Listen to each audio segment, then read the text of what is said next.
Welcome to Her Fantasy Football. You can hear us on Blog Talk Radio /Her Fantasy Football and on iTunes. You can also hear us on SiriusXM Fantasy Sports Radio Saturday night from 8 to 10 Eastern.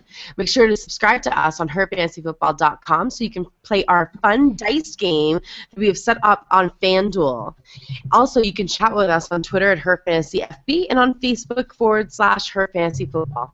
I'm your host, Courtney Kirby. And I'm Ashley Williams. And I'm Brandon Marianne Lee. We are in week 4, people. Things are getting real. We've got byes. Luckily, only 2, but it is New England Patriots, so that might be unfortunate for others, and the Tennessee Titans, so no worries there. But, yeah. Are you kidding me? Kendall Wright's killing it, man. Kendall Wright is all over the place. Yeah. Kendall Wright is killing it, and Delaney Walker came back, so I'm actually happy they're on bye for an extra week for Walker to feel good, so I can insert him week 5. You know what I'm saying? There you go. He is the perfect insertion. Insertion. Yes. Yes. Not just the tip, but the Sounded bad. Let's move on. Let's get right into this, you guys. Thursday night game. This will be an interesting one. We got the Baltimore Ravens 0-3 and the Pittsburgh Steelers 2-1. Yes, this is my weekly update. Brashad Perryman is out. Shocking. I'm the only one who's always going to find that funny. Always. Triple S, Steve Smith Sr. is amazing. Oh my gosh. Last week, he caught 13 of his 17 targets for 186 yards and 2 touchdowns versus Cincinnati. And if you saw him, it looked like he was in the middle of his own renaissance. He was like, I'm amazing. And, the week before, though, he caught 10 of his 16 passes for 150 yards after a rough week 1. So it's easier to pass than run on the Steelers, so look for more. I'm all in for the Steve Smith Sr. swan song. That's right. It was so funny. I played against my friend Susie in our league, in our family league, and she has Steve Smith. And I just suckered some money out of her for my daughter's fundraiser for her school. And I was like, thank you so much. And she was like, oh, of course, I love your daughters. And I was like, yeah, I bet not as much as Steve Smith Sr. She's like, take that. Like, yeah. Blew up. I took it. This is the year of the old guys, and I have to say, and I attribute this to you ladies in Her Fantasy Football, I have a lot of stock in Steve Smith Sr., Larry Fitzgerald, and Brandon Marshall, and I love it. Not to be confused with Andre Johnson. Right. That's true. Absolutely. However, none of us are high on Andre Johnson. I only have one league where I had him in, and I am in 15 leagues. So that's actually pretty decent. He just kept falling to me in that particular league like twice, and I was like, okay, at a certain point I just have to take him. But other than that, I don't have him, also because of Her Fantasy Football. Crockett Gilmore is out versus the Steelers due to a calf injury, which is unfortunate because he's had kind of a interesting season. Rookie Max Williams is a high-risk, high-reward kind of play since the Steelers give up the 3rd most fantasy points to tight ends. But he is a rookie. He is a tight end. It's a little scary. I'm worried about Justin Forsett for this year. Ouch. Yeah. Crazy. Year issue. We drop him? I don't think you can drop him. But what I'm going to say is I think you need to pair him up with someone else and work out a trade. Whenever you think that you want to drop someone, think, can I pair them with someone else and do a trade where I can get the better deal here? He's only averaging 3.1 yards per carry, only getting 10 to 15 carries per week. This is a tough matchup since the Steelers are giving up the 2nd fewest points to running backs in general. Look for more struggle. Again, just pair him with someone, get rid of him as soon as possible. I don't know what is going on. And in fairness, the Ravens have never been 0-3. No, this is a completely weird year for their them. Entire history of organization. So it's so bizarre. Other than Steve Smith Sr., no one's doing anything on this team, really. Like you said, Crockett Gilmore, but Joe Flacco's thrown quietly for over 300 yards 2 games in a row and 2 touchdowns.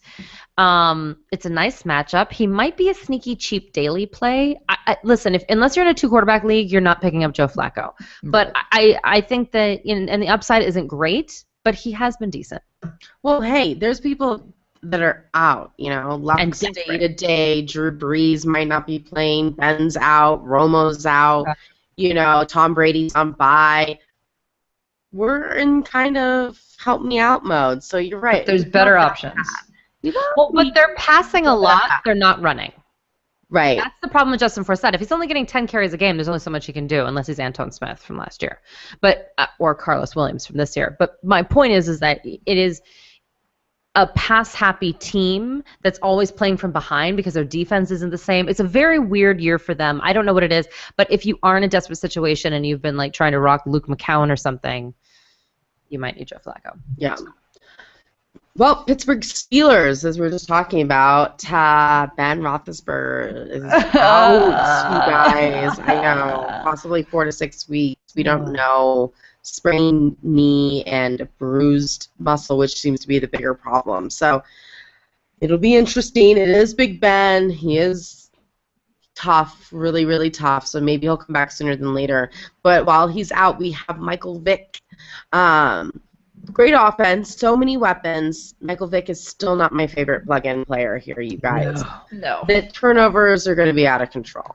Just a lot of turnovers in this future. So we're not going to play him. But I told you not to play Heath Miller last week, and what happened?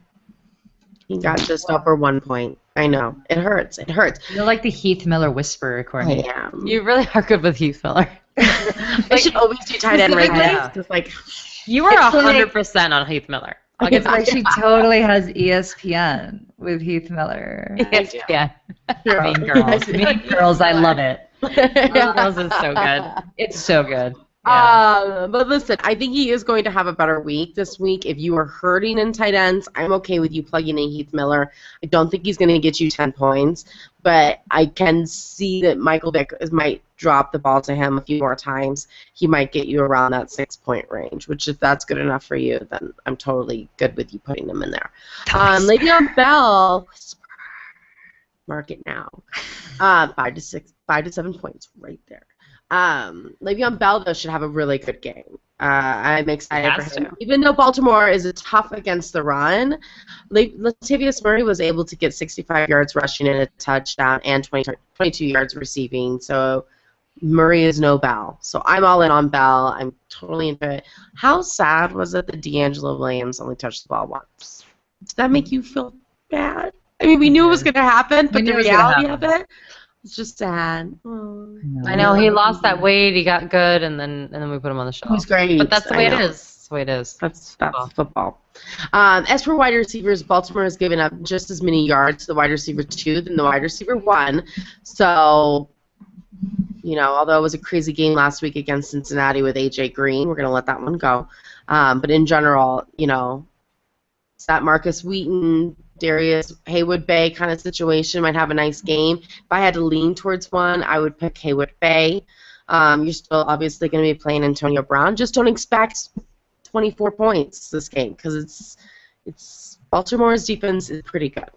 So a lot of people are high on Vic. I'm with you, Courtney. I think it's fool's gold. Yeah, a lot of people are on the crazy train of Vic. Because of this offense, but you can't. They're not Ben, No. and even the coach was like, "We're going to be changing the offensive scheme. We're going to be changing it to Vic's scheme. We're not going to expect Vic to come in and play Roethlisberger's game because it's just not who he is. Vic is not familiar with Steelers' offense, regardless. So it's going to be a mess for for 2 weeks. So there's better, hotter options right now. Yeah, dare I better say, Tyrod matchups. Taylor and Andy Dalton. yes, Not dare I say. I'm huge on them. And Derek Eli Carr. Manning. Yeah, I and mean, Derek Carr. there's just Derek Carr. There's Joe better. Flacco. Yes, there's better matchups, you guys. So it's not my favorite. So I agree. blah blah blah. And don't forget, next week Martavius Bryant is back as well. So Hayward Bay only for 1 week, and then we drop. Let's move on to Sunday morning games. The New York Jets versus the Miami Dolphins. Yeah, so we've got Miami gives up the 18th fewest points to quarterbacks, 17th fewest to running backs, 11th most to wide receivers, 11th most to tight ends, 9th most to kickers, and 17th fewest to defenses. So we've got, if you're a Jet, we got some good weeks for wide receivers. Brandon Marshall, good one for Chris Ivory as well. But Chris Ivory issue Except is for the his big quadricep. Brandon Marshall flip Well, I'll back. get to that. I'll get to that. Okay, I'll make sure to we're that on the same page. gloriousness. Chris Ivory was active in week 3, guys, but he just never got in the game. It was like so hurt. it was fool's gold of they activated him, that got your hopes up, and then they decided we're not going to risk it. He warmed up. He said he could play, but Todd Bowles said that he missed a lot of practice during the week, and so he felt more comfortable with other guys, and that's what he did to make sure they were fully up to speed, and that's what he ran with. So. Chris Ivory did participate in practice, though, on Wednesday in a limited capacity, but that's good news there.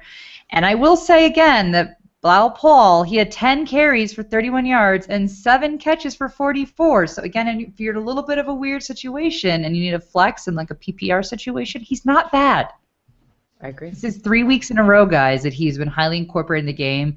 We've got Chris Ivory again in a limited participation. I think this will be another week where he's going to see similar action. He may not in a few weeks, but as of right now, he is still a guy that is viable for a flex position that is quite possibly on your waiver wire still.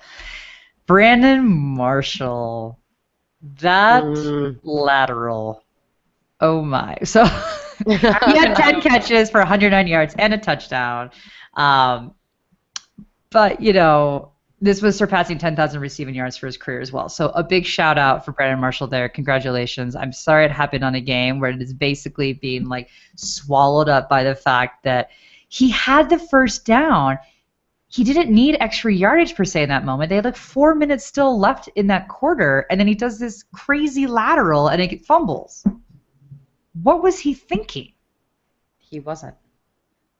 Football knowledge, man. It's tough. Let's just say he got a good little speaking to, and he won't be lateraling again anytime soon. They won't be making those plays for him. No, he's not part of that. Yeah, he got an earful, but he's still a good play this week, guys, because Miami has been giving up a lot to receivers, and it's Brandon Marshall's been doing well all season. The Dolphins. Still gonna play him.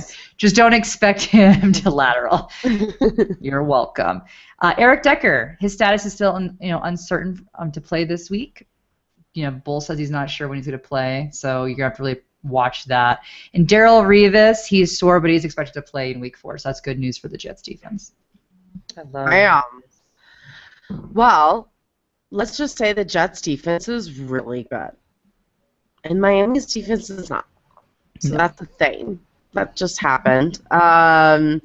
Yeah. Second fewest fantasy points allowed to quarterbacks, and Tannehill's looked awful anyway, so we're not going to start him. 10th fewest against the run, and Lamar Miller is still dealing with an ankle injury, so we aren't going to start him either. Second fewest against tight ends, and Jordan Cameron has a groin injury, so we aren't going to start him. 9th fewest wide receivers, and with Jarvis Landry being on Revis Island, we aren't going to start him. I will say you are allowed to start Rashard Matthews. There you go. You get one. One. Only one. Uno. That's it, you guys, literally. Rashard Matthews is a sneaky play for some reason. Some people are still don't even know who he is, which is crazy to me. He's a rock star. He got 2 touchdowns last week, and we're just on board. Tannehill is able to connect with him. Jarvis Landry is great, too. He'll get you those 12 points. I'm just not confident this week with being on Revis Island and the frustration Tannehill has portrayed on the field. So I think your best bet is Rashard Matthews, and we're just going to move on from this week and hope the Dolphins get better. Okay? Jacksonville Jaguars and Indianapolis Colts. So TJ Yeldon, he's a rookie, and he's currently playing like a rookie. He had 11 carries for 33 yards. Oh, he's playing like DeMarco Murray, you mean? Oh, no, that's actually way more yards. I mean, he was playing the Pats, but again, that offensive line really isn't opening up a whole lot of holes for him. They need to work on that. But the good news is that the Colts give up the 11th most to running backs, so it should be a better week this week. Now, with that said, I hope you have another option because he's not an RB1. Yeah. He can't be an RB2. He is pretty much, at best, a hope and a pray and a flex. Yeah. Because there's just better receivers out there you can get that are going to get more consistent points in the flex than TJ Yeldon will. But I will say that it should be better this week. But what that actually constitutes is maybe like 6 points versus 3. So still not great. But Marquise Lee, wide receiver, his hamstring sat out the entire second half last week. He wanted to go back in the game, but they didn't want to, further aggravate his injury. And, So consider him kind of someone that you can't really play because he's still kind of touch and go at the moment. Julius Thomas is unlikely to play week 4. You've heard it. There it is. He's not playing, guys. Don't go there. And then Alan Hearns. He's got a thigh injury. He had a decent game. He is he did. He had a great game. He did, but it was a low target game, right? So he had good production, but he had 70 yards off 2 passes, and one of those was a touchdown. So the targets weren't there, but what he got was great. And then Allen Robinson was targeted 9 times, but he only caught 4 for 68 yards.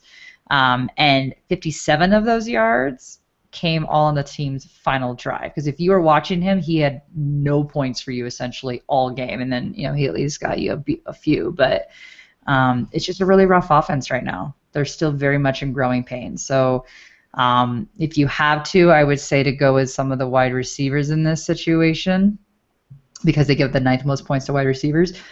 So they've got a good shot, but it's a rough offense, guys. I think they need to lean on Alan Hearns more. Me too. First. Me too. He's really good. He is really good. He was really good in the plays that he had. He looked fantastic in terms of his football moves, but they just aren't targeting him.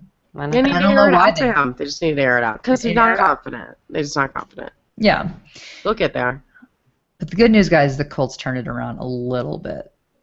Not until the 4th quarter, really. It was a good comeback, but oh man, it doesn't really. I mean, do you guys feel any better after that, or are we still just kind of like, ooh? I'm totally depressed about it. I'm still in mourning. I can't handle that. So Andrew Luck went 11 for 13. He only threw 13 passes, so that's concerning. I didn't see that outline before until right now. That's 144 yards and 2 touchdowns. That's great. The comeback happened in the 4th quarter, so at least that shows they had a little bit of oomph to them to do a comeback there. But I mean, it was right, but it was their first win of the year, so that's good. Now Andrew Luck's shoulder is listed as day-to-day, but Coach Chuck Pagano has basically gone on to say that he has supreme confidence that Andrew Luck will play in Week 4, so I think you should expect him to play. Again, you might have better quarterback options out there, guys. I know that sounds crazy to say, even though the Jags get the 10th most points to quarterbacks, but this offense is not gelled. T.Y. Hilton, No, you have to start Andrew Luck if you have him against the Jaguars. Otherwise, you'll never, then trade him away. If you won't start him versus the Jaguars, then you shouldn't have him on your team anymore. You know what I'm saying? That's not true. If you've got a better matchup out there, I honestly almost play Derek Carr over Andrew Luck this week, and I'd still keep Andrew Luck. They're not gelling. He only threw 13 passes. I agree. I just feel like in season long, if you have an Andrew Luck and you're not playing him, that's just too depressing to think about. Yeah. It's incredibly depressing to think about because you took him in your 1st round. I'm ready to bench Jeremy Hill, but I'm not ready to bench Andrew Luck. We are benching Jeremy Hill, but we'll get to him. But Andrew Luck's a personal choice, guys, and we disagree on it. But if Hilton had a better week, he had 4 catches for 94 yards, so that is great. He's getting closer and closer to being full strength, so we're starting to see a little bit more of that upside. And I really do think that as Hilton gets closer to being full strength, Andrew Luck's scores will also go with it. He's kind of like a little bit of a safety net for him.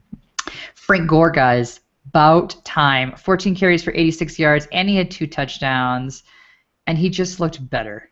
We have to admit he looked better last week. Right, we're not the complete freak out.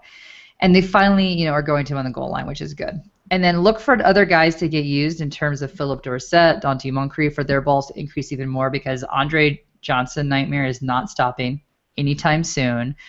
He's only had 7 catches on 18 targets the whole season for 51 yards.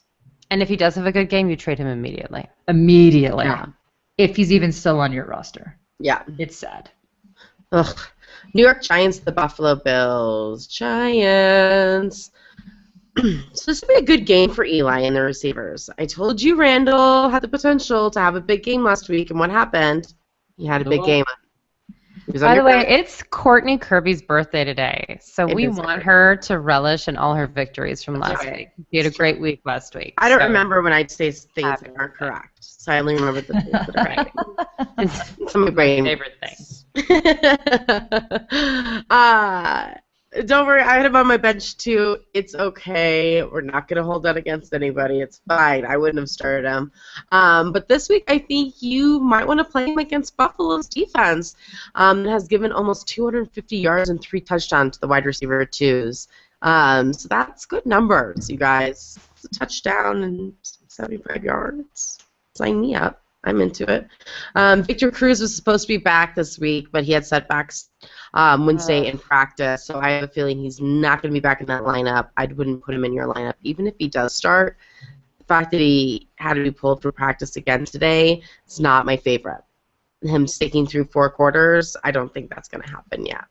The Giants running backs have been pretty close to worthless against not the greatest defenses. So I wouldn't recommend starting them against the Bills that have given up the 7th fewest fantasy points to running backs. It's not my favorite. They're on my bench. Larry Donnell, though, is a tough call. I have a hard time with this one because he dropped 2 balls last week. Terrible. And he looked terrible. But Eli might still look for him. I know. Which is so frustrating because it's like, why would you do that? It's like Peyton Manning looking for Owen Daniels. Don't get me started. Why waste that down? I lost to Mom by 0.9 points. 0.9, and we're right there at the end zone. Emmanuel Sanders been his guy all the way up the field, and then they throw it to freaking Owen Daniels, and my boyfriend literally leans over and he goes, "It's a good thing." I'm like, I'm going to kill you right now. Kill you. I will. That helps no one. It helps no one. No one. Shout out to Adam Rank. Good segment. It is the best. I tweet him at Adam Rank. He's the best. So I will say this: if Daniel Fells plays, who is the backup tight end, he might actually see some action. He has been injured, so you have to keep an eye on that. But he might be a sneaky tight end play to play if you need one, if you're desperate, because Larry Donnell is obviously having a hard time connecting. Let's go to the Buffalo Bills. Running back woes here. But the good news is that there's going to be at least some clarity this week for you because LaShawn McCoy, who had a decent game, he had 11 carries for 16 yards and 10 yards. It wasn't decent. It wasn't decent. But the good news is that he's been fighting this hamstring injury. He's clearly not 100%. Rex Ryan has said he's playing on 1.5 legs. And I'm like, well, then why are you playing him? If he's injured, why are you playing him? And apparently he is unlikely to play in week 4. I think they have finally figured it out. You're not doing anyone any favors. You're not helping him heal to get back to full strength. You're not helping your team out. You're definitely not helping fantasy owners out. You're definitely not fantasy freaking ball off to Carlos Williams in the end zone. On that 2-yard line, I just want to hit him every single time. I love that.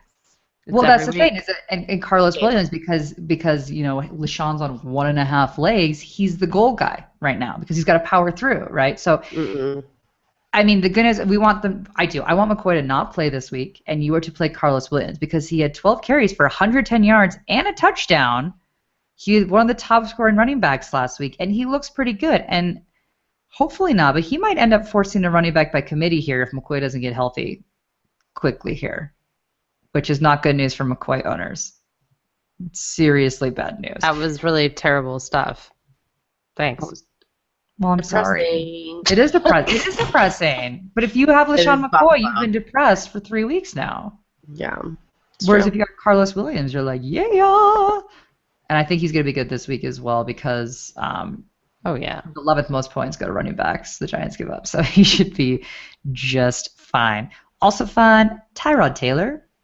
I'm borderline obsessed with him. I am. I have him in almost every league now. The Giants give the 13th most points to quarterback, so he should have a fantastic game. He was 21 of 29 passes for 277 yards, which doesn't sound like a whole lot of yardage, and it's not, but he threw 3 touchdowns. And he had 3 carries for 12 yards. He just looks fantastic. He's playing better than anybody thought he was going to play. And the fact of the matter is he's the 5th most highest scoring quarterback right now in fantasy. You can't not play him. He is QB1 status right now. No, that sounds crazy. But I'm all in on him. And then make sure you watch for Sammy Watkins with his calf in terms of whether he's going to play. He probably will not play this week, if we're going to be honest about Screw it. him. If he plays, I'll start him anyways. don't start him if he's going to play because that calf has been very day-to-day. It's been very spotty. Yeah. So even if he does go, don't roll with him. Carolina Panthers and Tampa Bay Buccaneers. Great. I think the Panthers may be the team that will make Jameis Winston look like a rookie. So I just want everyone to be prepared for that on the Tampa Bay side. So we'll get there in a minute. But there's 4 interceptions on the year for the team, only 48 points allowed total in 3 games. I'm intrigued, and I love Josh Norman, their cornerback, who is just killing it. And last week he had this interception that looked like the Odell Beckham Jr. catch. It was like behind his back. It was crazy. Yeah. He is unbelievable shutdown corner. Cam Newton put up 2 great weeks together in a row of 27-plus fantasy points. So 4 touchdowns versus 1 interception in the air and 2 additional rushing touchdowns on the season. Greg Olsen is back. I know that week 1 was so scary. Week 1 was so scary for everybody because I love him. But ends up, I think we're all going to be right. He's fine. Feel free to play him no matter the matchup. Ted Ginn Jr., though, is the second highest targeted receiver on the team behind Greg Olsen, and 6 or more targets in every outing. And as we get further into the bye weeks and we have more and more teams on bye, he might be a decent play, and it is a nice matchup this week. So if you play daily and you're looking for someone super cheap, consider Ted Ginn Jr., and I apologize if he's terrible. But he's one of those high-risk, high-reward. I played him last week. Yeah, I like him in daily. You don't expect a lot out of him if you just need to fill a runner because you have like Charles Johnson or somebody on your team. Bad matchup, Stevie Johnson. You don't know. I put in Ted Ginn. I was very happy with the results. I didn't need a lot from him. I just needed enough. Exactly. He's not the guy that you think is going to blow up, but he's the guy that's going to get you points. So yes. It's an interesting place to be. Jonathan Stewart, panic. I'm not panicking because I never take him. Right. Well, ever. This is his easiest matchup so far. Well, usually it's that he's injured. It's not that he's not producing. So this is a very weird thing. But no one's ever known if he could produce because he's always injured. Well, he was great last year. Even before the egg. Well, anyway. So this is his easiest matchup by far, but so far he's only averaging 56.7 yards per game. He's questionable with a knee injury. Supposedly, that's been an issue for 2 weeks. Coach Rivera is saying that he's been hampered by this knee injury, and that's why he hasn't been producing. I don't know. Maybe he should just sit to feel better, just like LaShawn McCoy. I don't know. But no one else on this team should be annoyed. And the exchange with Ed Hockley, the referee, and Cam Newton has been this drama. I don't really care if he's young or running or whatever was exchanged between the two of them. I always think that terrible things are said to one another on the field. Maybe it's just me. So I was like, oh, I thought things were meaner than that. But anyway, so that's been a drama, but you can let it go. Between the ref and players, you always thought it was mean? Yeah. If I was a ref, I'd be like, oh, come on. Get your panties out of a bunch. Let's move on. The guys that are complaining about not getting calls, like, where's the flag? I'd be like, oh, really? You want a flag? Why don't you, try to play football? Bye. You're too young for that flag. You're too young for that flag. Tampa Bay Buccaneers, I'm glad Mike Evans finally had a comeback week with 7 catches off his 17 targets. That's a hint concerning, though, by the way, that there were 10 targets that he did not catch, which says a lot about him and Winston. I was going to say, what is a target? I'm not surprised. Mr. Winston? We told you to, at least I told you to avoid Mike Evans. Yeah. No, we have not been on Team Mike Evans, but it was nice to see at 101 yards, no touchdown, but that's fine. But no, thank you. Josh Norman's on him this week. No. Not happening. Vincent Jackson's the quintessential mediocre producer, kind of like Ted Ginn Jr., which is sad. But that's where he is. But he's an interesting high floor guy if you're going into bye weeks. So if someone's dropping him. Yeah. This isn't a good matchup, but they will come. And then Winston has not scored over 19 fantasy points, and he won't this week against the defense. They need to run, but the running has been bad. Sims and Martin combined for only 37 fantasy points out of 3 games. And Safarian Jenkins might come back after week 6 bye, so pick him up slyly on his bye week because no one else will, because he will get targets. Boom. Philadelphia Eagles of the Washington Redskins. Well, finally this team saw some success last week. Will it happen again this week? Maybe. Maybe not. But if DeMarco Murray is sidelined, I'm okay with you starting Matthews, you guys. He looked great. He looked great. He had 108 yards rushing and 2 receptions for 20 yards and a touchdown. So that's okay. Now, don't get me wrong. The Redskins are tough against the run. In fact, no running back has scored more than 9 fantasy points in standard leagues yet against them. So he's not going to have as big of a game as he did last week, but he's okay. He's going to be okay. If he can get those yards, he might not get the touchdown. Just prepare yourself. But yes, it's fine. Sproles continues to be that perfect flex guy. You know, he might get you 1 point, he might get you double digits, and I guess that's kind of what a flex is, right? We're just hoping for those double digits. And I know Jordan Matthews didn't give you much last week, but I like him this week. Other than that, I'm not playing anybody else, you guys. If DeMarco Murray's in, I'm not playing him. Nope. Nelson Aguilar has been a complete bust thus far. I'm not saying he will be for the whole season, but thus far he has been. And Sam Bradford, it's not happening. Redskins. So update, Deshaun Jackson is still not practicing. I know we were concerned, but he's nowhere near his timeline to come back anyway. So, but I just got to give my Jackson update.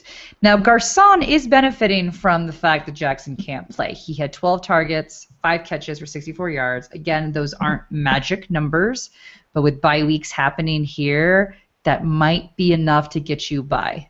Or Kirk Cousins. 6 points. Magic compared to Kirk. So it's gonna get better and better because they're gonna work more and more together with Cousins. But again, this is not something that you start weekly. But if you're in a little bit of a pinch and you're in a little bit of trouble, maybe you had Julian Edelman and there's no one out there, he's gonna get some points because they give it the 7th most points at wide receivers. So something to think about. Now we have a little bit of a running back issue, guys.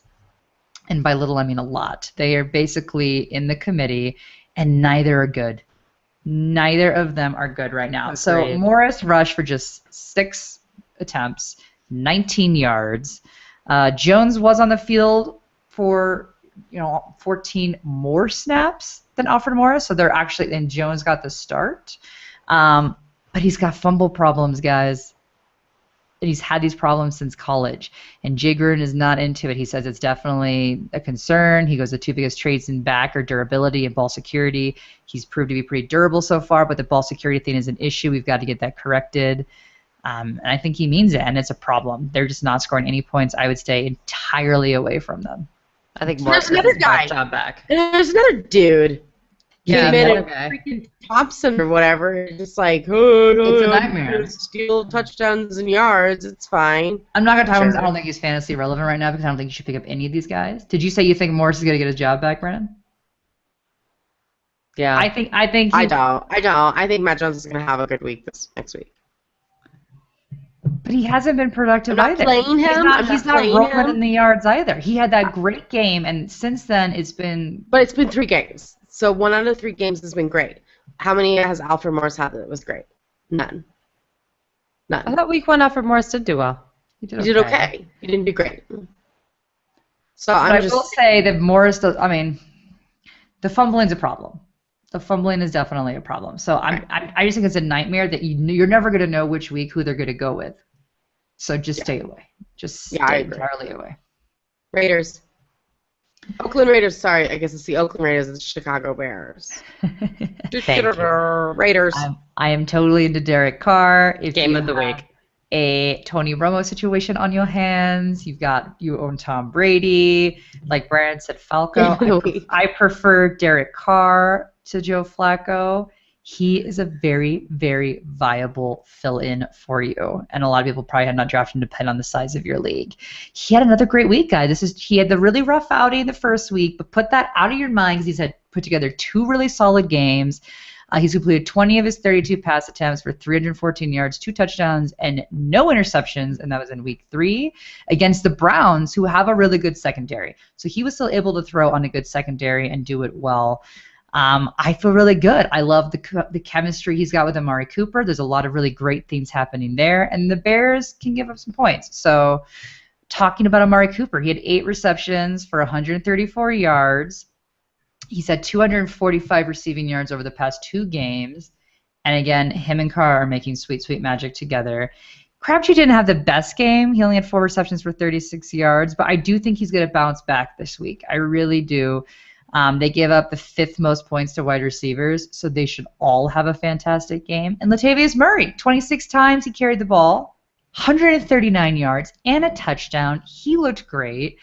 And I want to point out, I want to give a big shout out to the Raiders because it's very rare we get up shout outs. But Derek Carr, Latavius Murray, and Amari Cooper have more passing, rushing, receiving yards put together in Week 3 than any other offensive trio under the age of 25 in NFL history. There we go. Good stat. That a boy, guys. I love obscure stats like that. Yeah. Totally obscure. No one will ever be able to repeat that one again. But you know And what? one of them was left-handed. One of them is missing a toe. Also, no, Right, I know. But I'm really, guys, I'm really into this team right now. for I will fantasy. say that they are playing Denver next week. So plug and I'm play not like this anyone week, versus Denver. but next week you can't play them. So It's just kind of a rule. prepare. Don't If you have play to pick against up Denver. Derek Carr because you lost Ben Roethlisberger, he's only good for a week. He's But only this good is for such this a good week. matchup. Next week it's bad. The week after that he plays San Diego, so it's going to be okay. The week after that he plays the Jets. And he's got Minnesota coming up. You know, the Chiefs, the Broncos again. It is going to be. He does have a tougher end of the schedule. So just, you know. I still like him, especially if you're in Tom Temper. Brady world right now and you need someone for 1 week. Derek Carr. Oh, Boom. yeah, then for sure. Chicago Bears. Yeah, I do videos for Roto World, and one of my videos was about stacking, which is where you put a wide receiver and a quarterback together in your lineup for daily fantasy. And I said that my pick of the week for a stack is Derek Carr and Amari Cooper. And then they were like, well, what about a triple stack with Latavius Murray? I was like, that's a lot of Raiders in one lineup. It's a lot of So Raiders. But I don't hate it. I don't hate it. I don't hate it, but that's, come on. Chicago Bears, though, they punted on every possession last week, called that. I also told people to bench Matt Forte. So also what I do is this fades article where I tell you not to play people. And last week I said not to play Calvin Johnson or Matt Forte, and I was correct, which was very gutsy because it's very scary to put elite players like that on a list. But I was like, listen, these matchups are terrible. I'm not playing any wide receiver against Denver and Daly, and I'm not playing any running backs in Seattle either in Daly, but certainly not with Jimmy Clausen under center, and I'm going to stick with that. Even in a bad matchup, though, with non-existent quarterback, Forte did carry the ball 20 times, though. It was only for 74 yards, but he did still get the amount of work, and Oakland does not have the same defense as Seattle, and he's not in Seattle. So I do feel better about him this week. Cutler's still questionable with a hamstring injury, but all signs point to him not playing. Martellus Bennett has a great matchup versus Oakland because they gave up the absolute most points to tight ends. So I'm still telling you to do Martellus Bennett because I do think that they're going to work on Jimmy Clausen with the short passes. That's Martellus Bennett. I feel decent about that. And then Alshon Jeffrey is still questionable with that hamstring injury. If he does play, I think he's a must start as well. Oakland's allowed 100-plus yards to the number one receiver. I think that there's still going to be mess-ups because of Jimmy Clausen, but I think this is a much better game. And then I was going to sing, and nothing else matters, because nothing matters with the Bears. It's over. Thank you. Houston Texans and Atlanta Falcons. Houston Texans, Atlanta oddly gives up the third fewest points to wide receivers. And I had to look this up twice because I did not believe it. I was like, that's weird. That's weird. But it's true. But Hopkins still, it looks like he's quarterback and matchup proof. He had one bad game sandwiched by two great games. He's had 11 or more targets in every game this season, 3 touchdowns on the whole year. He's averaging 84 yards per game. Quietly, he is the 9th highest scoring wide receiver in the league right now with Ryan Mallett and no Arian Foster. Speaking of, Arian Foster might be coming back. He is officially listed as questionable. He is practicing on a semi-limited basis, but people are positive about this, and I need this. Why? Because Atlanta gives the absolute most points to running backs. So if Arian Foster is playing, you play him. If he is not playing, you play Alfred Blue. You heard me. Alfred Blue.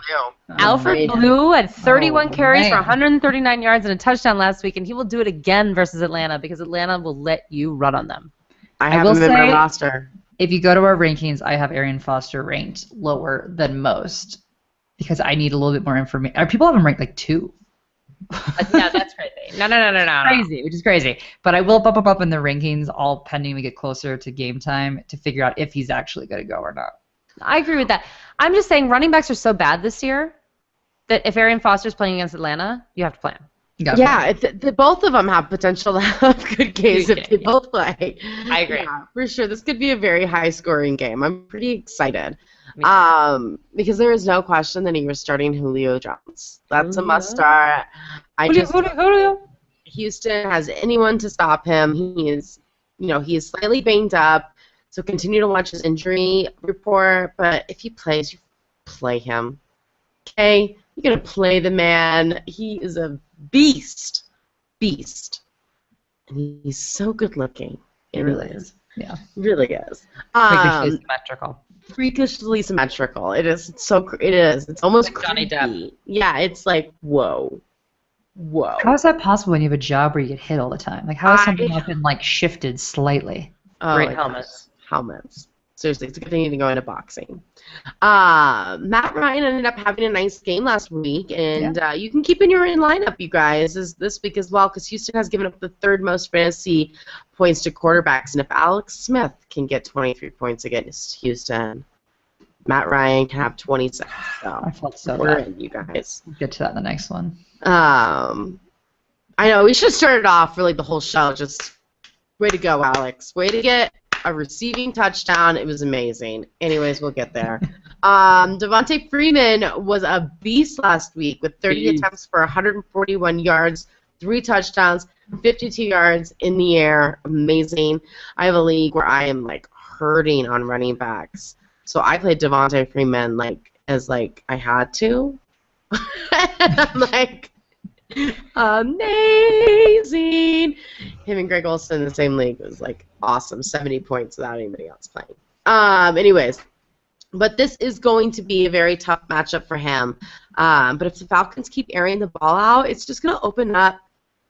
Oh, yeah. It's just the field's going to be free for free men. See what I did there? So I like it. Free Freeman. I'm into it. I'm still playing him this week, you guys. I don't care if it's a tough matchup. And I like Hankerson as well this week as a flex. He didn't do much last week, but I feel like that's going to be that he's going to have a good week this week since he's the clear number 2 guy. Roddy White, again, nothing, no catches, drop him, done, it's over. We're moving on.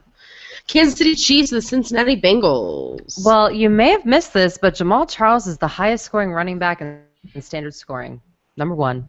Play him. Remember when everyone going into the season was like, I think that Jamal Charles might fall off with productivity. And he's really old. He and Matt Forte are just so terrible. Yeah. How you liking Jeremy Hill? How's that CJ Anderson turning out?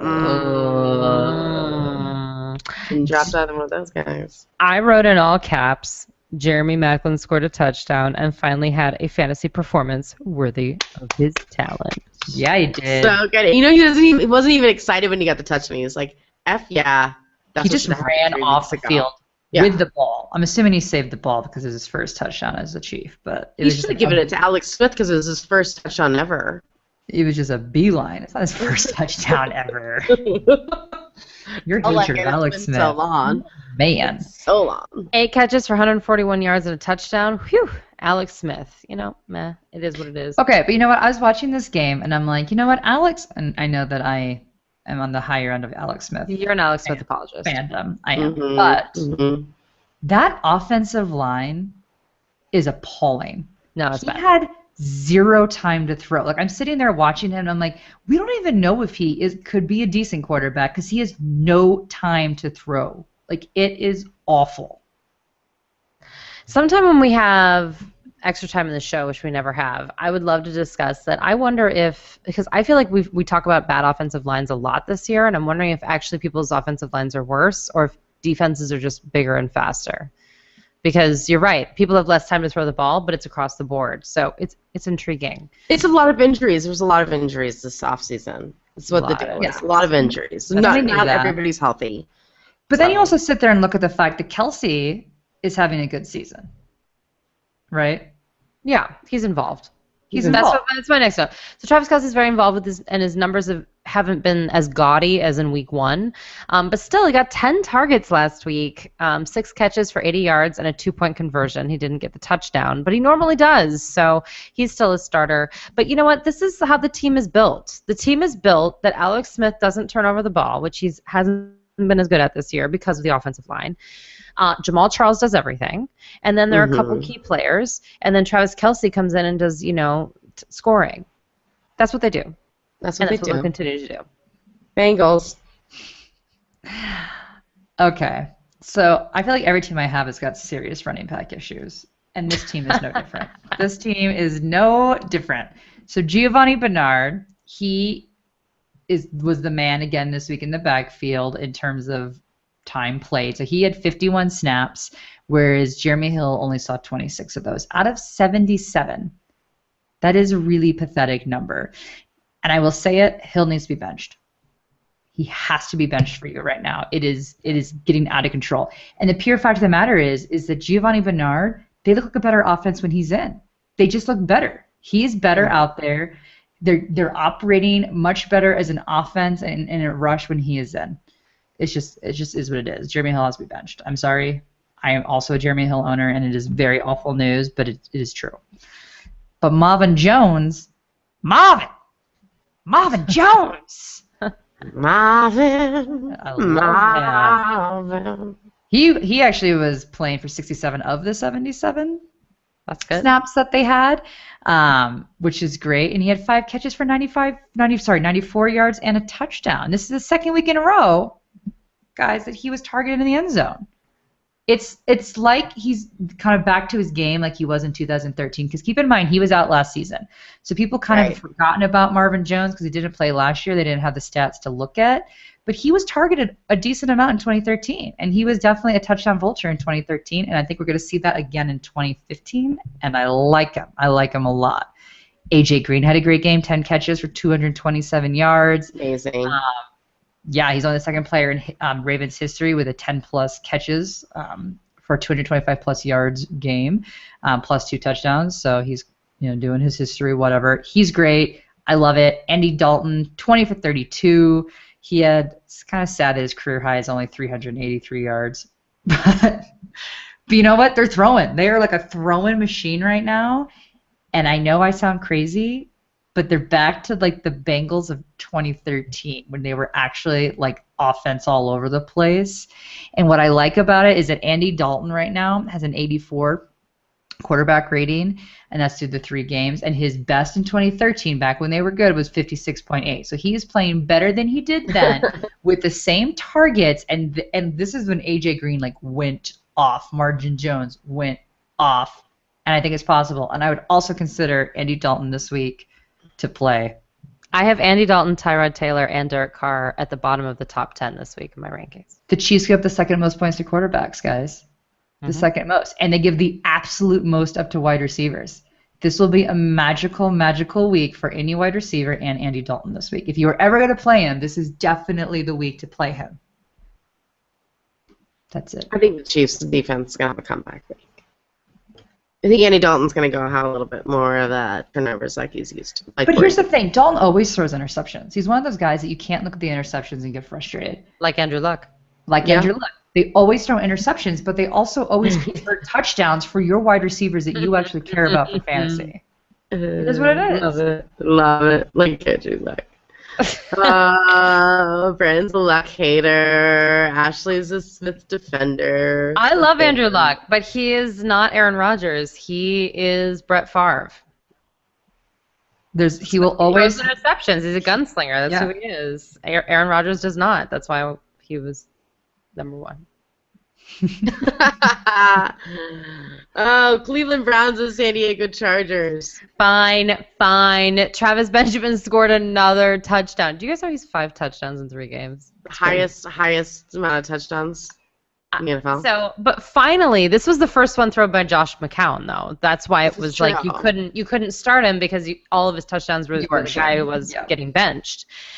But that's, double, he got 10 targets last week, which is double. The most targets he got prior to last week was 4. So that means that the coaching staff wants to get him more involved. So I am changing my tune based off of game plan. You should actually pick up or start or whatever Travis Benjamin if you have him. They are going to continue trying to get him involved. It's inexplicable, but it's true. Josh McCown is the starter. Stop it with Johnny Manziel. It's not happening. And the coach, again, is like, this is not happening, people. And allegedly the players are upset. Of course they are. Manziel is magic. But here we go. We got locker room drama now. I hate locker room drama. It's always locker room drama. It's Cleveland. It's like in the water. Gary Barnidge also saw 10 targets, but that's because the Raiders are terrible against tight ends, and that was a game plan thing. Don't expect that this week. Yeah. McCown had 49 pass attempts last week. That's crazy because they were trying to fight back. So don't expect that as well. And there is a possibility that Isaiah Crowell could have a nice game if he showed us any other signs of life this season. If you're desperate, this is a great matchup. They give up the second most points to running backs, but he's only gone over 36 yards once all season. And in week 2, he went 72 yards and a touchdown. That's it. That's his max. So he's not involved with the passing game, so he's risky. It's a standard-only desperate play. What kind of NFL world are we living in where McCown throws 49 pass attempts and Andrew Luck throws 13? It's crazy. It's 2015. I can't talk about it. Yeah, this season we'll get better. Everybody's going to get better. San Diego Chargers. Let's start off with Hayden has an injury to his ribs. So without Joe Hayden means success for the San Diego Chargers. Even if he does play, he was very slow with Amari Cooper, and he really let Cooper score on him. I think he got 11 or 12 points. So, hey, sign me up. Keenan Allen had 133 yards and 2 touchdowns against Minnesota last week. He is a must-start. It's tough to say whether or not Melvin Gordon is getting this NFL thing or not. Kind of like, ooh, can he make the jump from college to the NFL? I'm not sure yet, but if you own him, which 98% of leagues in Yahoo do own him, you have to start him this week against the Browns, who give up the 3rd most fantasy points to running backs. If you don't start him, why do you have him? Okay? Agreed. This is one of those matchups. Trade him. Just trade him. If you don't want him, trade him. Anyways, San Diego had a tough time getting anything going last week. That wasn't Keenan Allen, but I think Danny Woodhead will have a bounce-back week this week. So we're going to play him. And you know what? The 1 week. I know, right? I played him in 2 of my leagues as well. But I will say, Cleveland has yet to go up against a running back that is a rusher and a receiver. So I don't know if they're going to be able to really understand how to cover him, as well as some other teams that have played against, the Giovanni Bernards and the Shane Vereen's out there in the world, that just do that naturally. So I'm all in on Woodhead. I'm still think he's a start. And I like Stevie Johnson as well. With all that is said, I don't like Phillip Rivers. Just don't. He's had 4 interceptions so far this year and 2 fumbles. He's just not my favorite start for quarterback. Sorry. I love you, Rivers. Green Bay Packers, the San Francisco 49ers. Aaron Rodgers hasn't thrown an interception at home since 2012. That's such a crazy stat. I love it. It's crazy. He's away, but he's still the best and the absolute best. And Pro Football Focus, I don't know if you saw the drama, but they gave him a negative ranking on his performance. Did you see this? And people went crazy. They went nuts. They were like, how do you give him a negative ranking after that performance last week? And they actually came out with and we have friends at Pro Football Focus. Hi, Mike Clay. But they are the best. Pro Football Focus is by far the best as far as stats and everything else. But they went and they were like, well, there was that interception that got called back, and we count those as mistakes. And then there was his touchdowns were all easy plays, quote unquote, or whatever else. And yes, he has immeasurables that we can't really calculate. And it was so crazy, It was just like, oh, come on, And that's on fire. It's funny because that's why this game, playing fantasy, is so crazy and fun, because you get people that are like, no, I can justify that Aaron Rodgers deserves a negative ranking with a straight face. Well, it's hard to give him a negative ranking when they blow up like that. I mean, it's absurd. But anyway, I have nothing else to say. You start Cobb, you start James Jones. I was wrong about that guy, absolutely. You start Eddie Lacy. He's practicing in full now. He's fine. Stop trying to get me to play Richard Rodgers. That's the only one I'm not going to do. I'm not going to do it. And I'd start that Green Bay defense. They've had an interception in every game so far this season. They're not great, but Colin Kaepernick had 4 interceptions last week. So I think that streak will continue. Oh, man. Green Bay Packers just heard you, Brandon. Maybe you want to start Richard Rodgers this week, you guys. I'm not sure, but it might be the Green Bay gods coming down on you. They're so good that you do start everyone except for Richard Rodgers. And so I just have to say his name. This is Fine. the rule. Say it. Let it out. But speaking of the 49ers, Jim Tomsula, their head coach, had to say, quote, "I believe in Colin Kaepernick, and if you're saying that week 3, we got problems." Man. Already? Only 9 completed passes last week for 67 yards. The Cardinals are fantastic, but whoa. It's hard for me to not. The game. It was just a really hard time to start off the game. 2 defensive touchdowns. It's not healthy. It was irrational. Yeah. I can't even comment on it because I just get a smile on my face when we talk about Colin Kaepernick. I know you have for years been. I know irrationally. I have. While I irrationally like Alex Smith, I irrationally hate Colin Kaepernick, and I'm really glad that my feelings are being proven this year. Well, listen, the San Francisco Cardinals' final score was 47-7, and frankly, that doesn't even show what a blowout it was. Did you see that? Did you see that meme about Colin Kaepernick and the barber? No. I'm trying to remember the exact wording, but it's like a picture of him like completely disheveled, where he clearly needed to have a trim on his beard and his haircut, and like Colin Kaepernick so bad his barber won't even call him back. I actually kind of feel bad for Colin Kaepernick. Oh, stop it! Stop it! I do. Okay. My daughter has a crush on him too. I know. Future Hall of Famer Carlos Hyde is being hampered by his team. Only 13 and 15 carries in the last 2 games after his 26-carry, 168-yard, 2-touchdown premiere. They need to get back to the run. And you know what? This is how you're going to win. And I know it's going to take you longer, and it's annoying, but that's the only thing that's happening. But you know what? We don't coach. And that's why when we're giving advice, sometimes we're wrong. But that doesn't mean we're actually wrong. It means it didn't happen that way. And in this case, they should be running. It's like Frank Gore last year. It's all upsetting. But no one else. Sorry, Torrey Smith owners. I told you to trade him last week. Hope you listened. Anquan Bolden. Whoops. Vernon Davis. It doesn't matter. If there's only 67 yards to go around for the whole game, it is what it is. St. Louis Rams, the Arizona Cardinals. So the Rams have no chance in this game, and I'm going to read off the stats as to why. Cardinals give up the 3rd fewest points to quarterbacks, the 8th fewest to running backs, the 4th fewest to wide receivers, the 3rd fewest to tight ends, the 2nd fewest to defenses, but the 9th most to kickers. Oh, so Greg Zuerlein's got a shot. Nice. I'm starting him in my daily lineup. That's great. That's pretty much it. Nick Foles, he had 19 of 28 pass attempts, only 197 yards, no touchdowns, and an interception last week, and that was against the Steelers, whose defense is terrible. Right. So if you aren't able to put up even remotely decent numbers against the Steelers, you're going to really struggle against the Cardinals. Don't even think twice about it. We've presented you with a plethora of good quarterback options this week. Do not go down this road. Kenny Britt had a good game, 7 receptions for 102 yards. I want you to not care about that.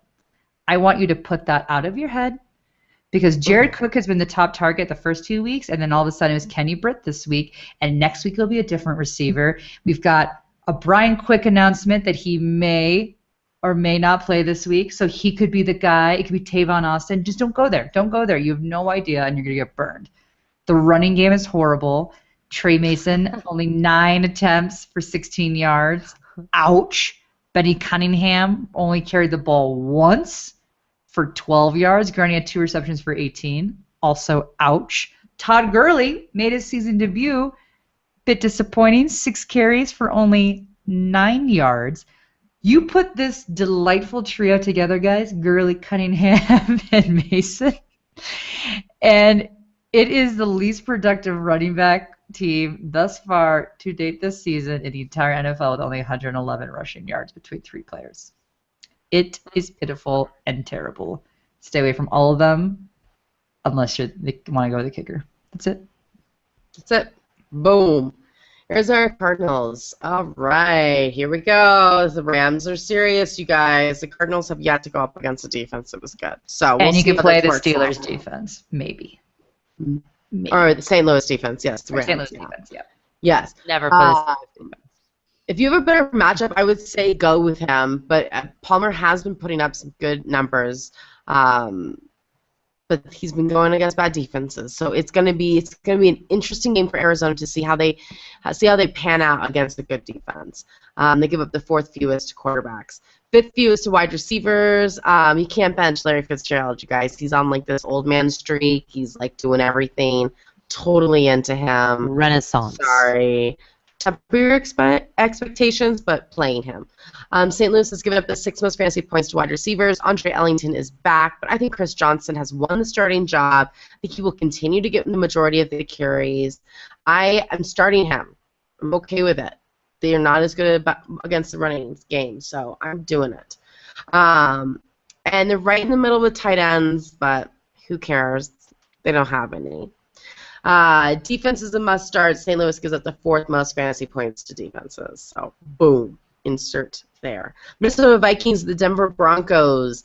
Teddy Bridgewater is the new Alex Smith, Ashley Ann of the NFL. Just manage that clock. Just manage that clock.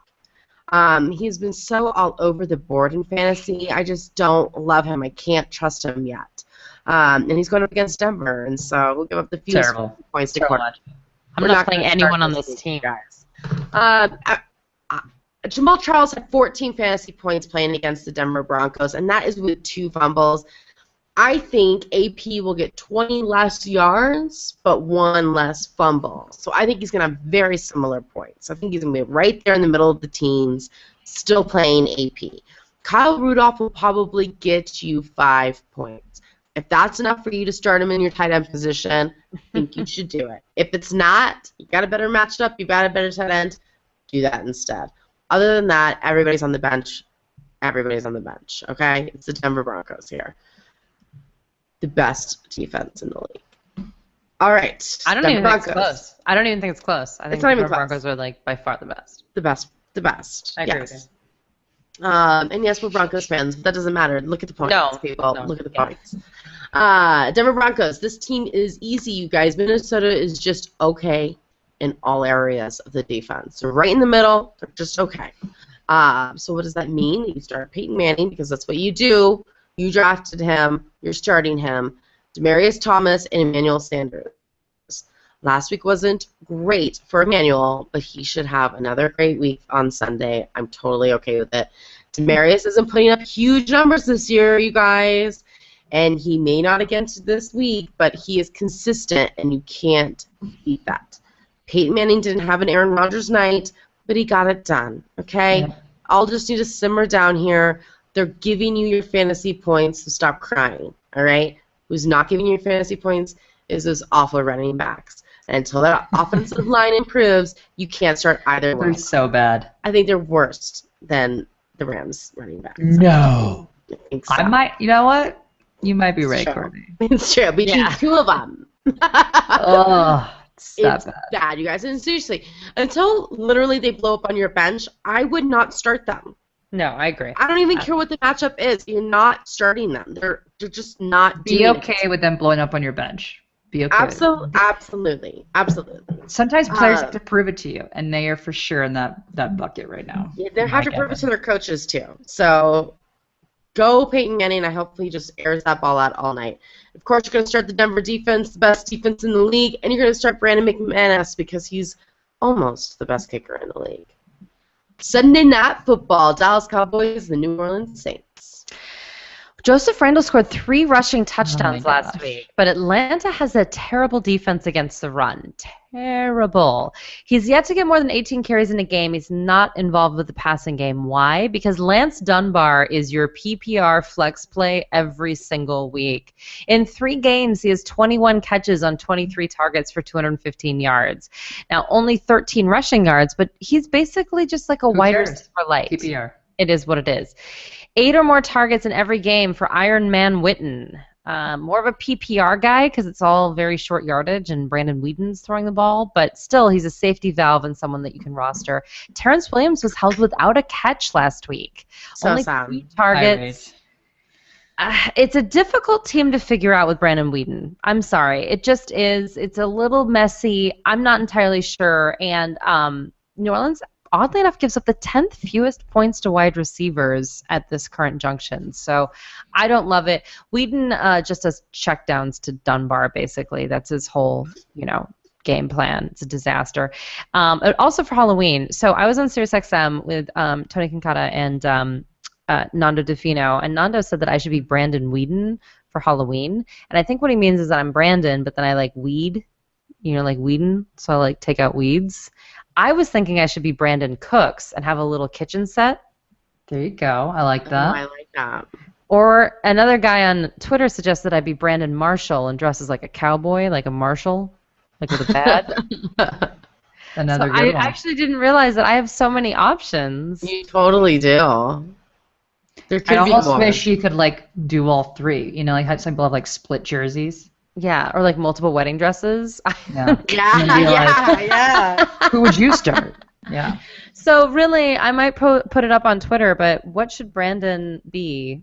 Which Brandon should Brandon be for Halloween is going to be our new thing, along with Diced. Brandon Bostick. Oh, how do I do that? I don't know. You have a bow You and might a be stick able on to- the end.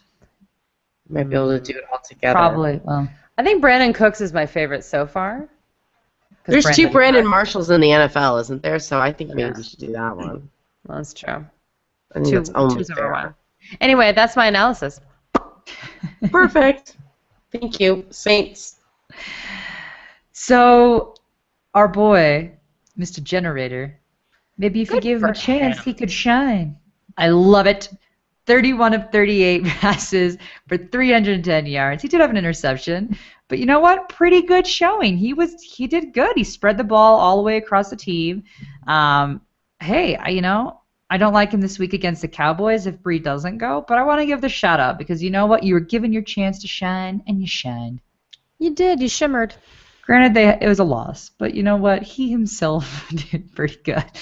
So Sean Payton, he's optimistic, saying that Drew Brees, who has a hurt shoulder, is expected to play, and Brees has gone on to say that he feels good that he's going to play. So that was probably the end of it for Luke McCown. But you know what? I don't want you to start Drew Brees because Heck no. I don't love it. Not The with Cowboys that give shoulder up. problem. Cowboys No give way. the 5th fewest points to quarterbacks, and I don't want you to be lulled into the fact that Breeze is going to play again. You think he's going to do well. He's probably not, guys. You've got too many other good options out there that we've discussed for you to play a hurt Breeze against the Cowboys who give up the 5th fewest. You just don't do it. Please don't do it. Cook's finally got into the action, guys. He had, let's see here, 79 yards. He had 62 yards last week. So he's not put up the numbers we were expecting for a wide receiver 1, but he's, a wide receiver 3 numbers, I would say. So if you are in a league that you can start 3 wide receivers, you can feel confident about Brandon Cooks. Ingram. I do not know why Sean Payton loves the running back committee so much. Just give Ingram the ball and let him Agreed. do his thing. Ugh. So even though he's in the committee of sorts with Kyrie Robinson or C.J. Spiller, he had 99 combined yards total. 50 of those came from rushing off 14 attempts. But if he could do so much more if you gave him the ball. If you let him be a 20-touch guy, you could maybe be winning some football games here. Please. Anyway, C.J. Spiller, do not go there. Please do not go there. Don't do it. Ugh, sad. Monday night game, Detroit Lions at the Seattle Seahawks. We'll make this one kind of short here, guys. Joik Bell, 10 carries for 6 yards. Ouch. Amir Abdullah, the past 2 games, he's only had 32 yards. He had that great first game, and then it's just been like, boo. Everybody loves Amir Abdullah, but the thing is that Coach Jim Caldwell still says that he believes that Joik Bell will be able to return to the level of play of last year. So stay away from both of them because you don't know what he's actually going to do. Caldwell is showing his faith in Bell. Neither of them are doing great. Stay away from it. I don't love it. Matthew Stafford, again, it's been an interesting sort of situation for him. He hasn't been doing great. Calvin Johnson had 8 catches for 77 yards. Golden Tate had 5 catches for 57. But that was against the Broncos secondary, so it could have been a lot worse. The fact that they got those points, you should feel okay about. Now, granted, Matthew Stafford was kind of hurt. Make sure you're checking to make sure everything's healthy and everything is good there. So don't freak out that they played the Broncos and the numbers weren't as much. I was totally happy with Calvin Johnson getting 77 yards. I think so, too, against the Broncos. Absolutely. Absolutely. Yeah. But in daily, he was a fade because he cost too much. True. Oh, yeah. Well, you should have known in daily not to play him, against right? the Broncos. Yeah. Right. But in season long, you have to play Calvin Johnson. Yeah, you got to play him. And for 77 yards, it's fine. It's totally I'm okay fine. with that. What is interesting, we won't get entirely into it, is that Golden Tate has gone on to say that he's had opponents tell him that they knew the plays that were going to be called. So there's been this whole debacle over the play calling. Detroit Lions offensive coordinator Joe Lombardi, he's going to remain the play caller, but they've got to work some things out because for whatever reason, apparently people know the plays quite well. And I don't know why they would actually tell them that he knows the plays, but that's the drama there. In terms of the Seahawks, Lynch, the issue, he's got the calf issue. He then also has the hamstring issue. It's probably a back issue that's causing all these injuries, to be honest with you. It's probably pulling on this particular muscles. But he had 5 carries for 14 yards and 1 pass. It wasn't great, and he's not necessarily expected to play. He's only a 50-50 call this week. So watch out for that. But if he doesn't play, Thomas Rawls had 16 carries for 104 yards. Granted, that was against the Bears. But still a possibility. Go try to get Carlos Williams, but if you're really in a pinch, nobody owns that guy. And it's a possibility because they do give up the 12th most points to running back, so he could have a decent game. It's possible. They finally. It's possible. That's the and possible Jimmy sentence. Graham, yeah, he finally got included. He threw his little fit. He made his public little rant, and he finally got incorporated. 8 targets, 83 yards, and a touchdown. So you're probably okay to play him. And we don't have enough time for me to get into my Russell Wilson rant, so we won't do it. You can do it. I can't. Well, he only had 235 yards and 1 touchdown, and he only rushed for 28. I mean, you've got Marshawn Lynch out. You should be rushing. Then you've got Jimmy Graham as a great option. So why does he? It's the mystery of how do they not have more points? How? Fantasy points. It's the You know what I mean? frustrating thing. You're one of the Chicago Bears. It's mystery. You punted every single time, and you only got that many points. I am very concerned that they only scored 24 points on a Bears team that punted every time. I think that's a really bad sign. It's a really bad sign, and that's what I'm saying. I can't home. even get into the Russell. Is at home? You had Jimmy Graham playing, and you only got 1 touchdown. Granted, Marshawn Lynch was out, but you still got rushers that are doing well, and they still scored minimal points on a Their very offensive bad line. team. It's the offensive line, and honestly, I think trying to get Jimmy Graham into the offense that much really messed with their system too. Yeah. Well, So and that's I the think thing. that, I just think that screw the Jimmy Graham. Do what works, And I'm the typical sorry. wide receivers. Curse had 76 receiving yards first game. 0 who's out on you second. Another 76 week 3. You can't count on any of them. Russell Wilson can't count on them. I'm concerned. I'm interested to see how they do against the Detroit Lions. It will be interesting. Well, awesome. Thank you so much for listening to our Week 4 analysis. You can always hear us on herfantasyfootball.com or Blog Talk Radio /herfantasyfootball. You can chat with us on iTunes. Or, excuse me, you can't chat with us on iTunes. You can listen to us on iTunes and Stitcher. You can try to chat with us, but you won't. We won't talk back. But you can chat with us on Twitter, herfantasyfb, and on Facebook /herfantasyfootball. If you haven't gotten enough of us, you guys, we're on again. We're on Saturday nights on SiriusXM Fantasy Networks or Fantasy Sports Show from 8 to 10 Eastern. So come check us out. And make sure you subscribe to us at herfantasyfootball.com so you can get our fun dice game that we do with FanDuel. We give you 4 ingredients, 4 plays you have to do in your FanDuel lineup. And whoever wins gets a prize. So make sure to subscribe to us at herfantasyfootball.com. Until next time, no more faking it.